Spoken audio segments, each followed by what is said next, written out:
Hey, what's going on, everybody? My name is Cruz. I just released my newest project called The Love Demo. It's available on my website for a free download at jcruzproject.org. Now, I'm a gearhead.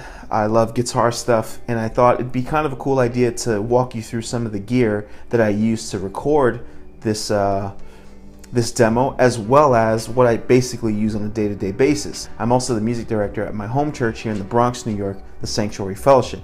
So without further ado, let's go through some of my gear. First and foremost, my guitar. This is a guitar that I put together myself, actually. I call it the J. Cruz guitar. It's kind of my own custom build, and I'm super happy with it. I use this guitar every single day. It's the only guitar that I use. I do have a backup, but I have to be honest, I don't even touch it. This is a maple neck with a maple fretboard. It's a modern C-shaped T-style neck, 21 medium jumbo frets, locking tuners, rolling string trees, and it's going into a basswood body. This is a B5 Bigsby kit. This is an Emerson Customs Telecaster pre-wired kit, which I have to say I went cheap on it at first, and then I put this in, and I don't know why I didn't go with this to begin with. It's super clear, man. Just so much clarity that came out of the guitar after I put this kit in. These are Porter Custom Tele pickups. They're just a little bit fatter than your average Telecaster pickup. They're less twangy, so a little more output and a little more competitive to maybe a humbucker style guitar. And what I love about it is it retains its clarity, especially in the neck pickup. I love using the neck pickup, and with a lot of Telecasters, especially in the lower end, I found that the neck pickup was really muddy and hard to use. With this particular set of pickups, I feel like I can use any position on the guitar and get great tones from it. It's obviously a relic, and it's a beast. So now this is my pedal board. For the most part, I use most of these pedals on the Love Demo, with the exception of a few different delays that I was swapping in and out. The first thing on the chain, or the first thing that I should probably know, is actually mounted on underneath and on the side of my pedal board, a 4-slot patch bay made by This One's Mine. And that's kind of a central station for my wiring. I used to have it set up so I can use an effects loop, but now I just kind of go straight into the amp. Everything is sitting on a pedal train 1, just to give you a size reference. I've had custom boards. I love them. They're great, but for whatever reason, I just keep coming back to this one. The first pedal on the chain is the Boss TU2 Chromatic Tuner. It's been tuning my guitar now for about 7 years. It's been on every single pedal board I've ever put together for about 7 years. So it's durable, it lasts, and it's great.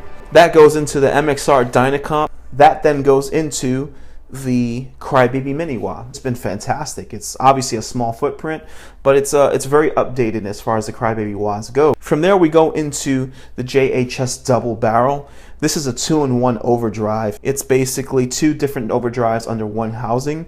The left side of the pedal is the ever so famous Morning Glory made by JHS. Low gain, transparent overdrive, really great for your first stage to push your amp. The right side of this pedal is a JHS modified 808 Tube Screamer, which I've always have on my board. The pedal next to that is sort of like the Double Barrel's cousin. It's the Sweet Tea made by JHS as well. It's a little redundant because the right side of this pedal is the same as the right side of the Double Barrel, which is they're both 808s. However, I do set this one up a little bit differently with a little more gain. The left side of the Sweet Tea is the ever so famous Angry Charlie, made really famous recently by Andy Timmons, and he just came out with his own model of it. I love having it on. Yes, it's high gain. Yes, I don't get to use it all the time, especially with the kind of music that I do, but going back to my older hard rock days, that was the kind of pedal that I would use. From there, we actually go into another drive, which is an Emerson Custom M drive. I'm actually using this thing as more of a clean boost, and I'm using it after my drives as opposed to in the beginning like most guys do. I just like the way it just cultivates the sound. It just rounds it out, smooths things off, just makes it wide and big. I love it. I think I've tried taking that pedal off my board thinking it's all in my head, it doesn't really affect my tone, but it really, really does. From there we go into Ernie Ball VP Jr. It is not modded. Yes, I'm sure the strings break on guys. Yes, this is not my first one. I've had to buy multiple. And yes, it gets scratchy pots, but for whatever reason, I love it. From here, we get to a relatively new pedal for me. This is the DD500.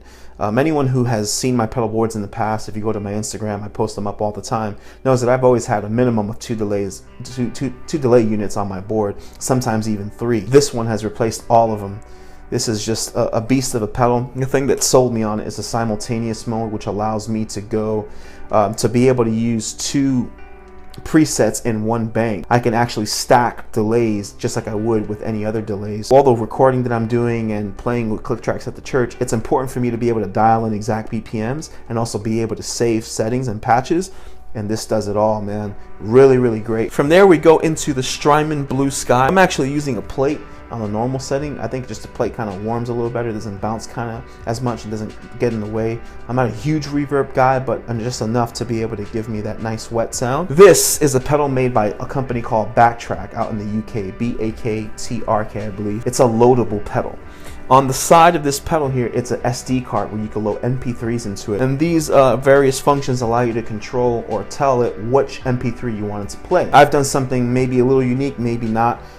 Because I'm the music director at my church and because I want to have pads and I want to be able to have all those things, but I'm not the kind of person that likes to be on computers while I'm worshiping. I kind of want to function as a guitarist and still be able to worship. This allows me to do that. I have 12 pads loaded in here in all 12 major keys that run for about 35 minutes long, and they sound really great. It's really awesome for transitions, maybe altar calls, maybe while you're going from one song to the next, especially if you're going to change the keys. This thing allows me the freedom to be able just to press a button, put the pad on the key that I'm about to go to, or even just let that pad sit while someone's speaking and ministering.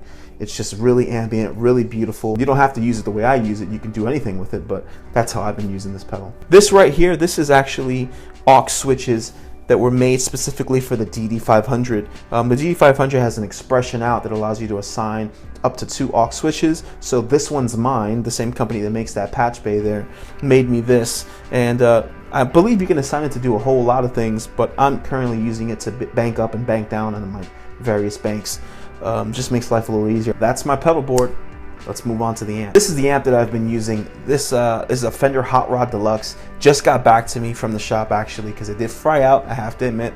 But they fixed everything up, put brand new JJ tubes in there for me, and it's working great now. It's a huge 1x12 that sounds epic, that anyone who's owned one of these or has played through these knows they take pedals really well.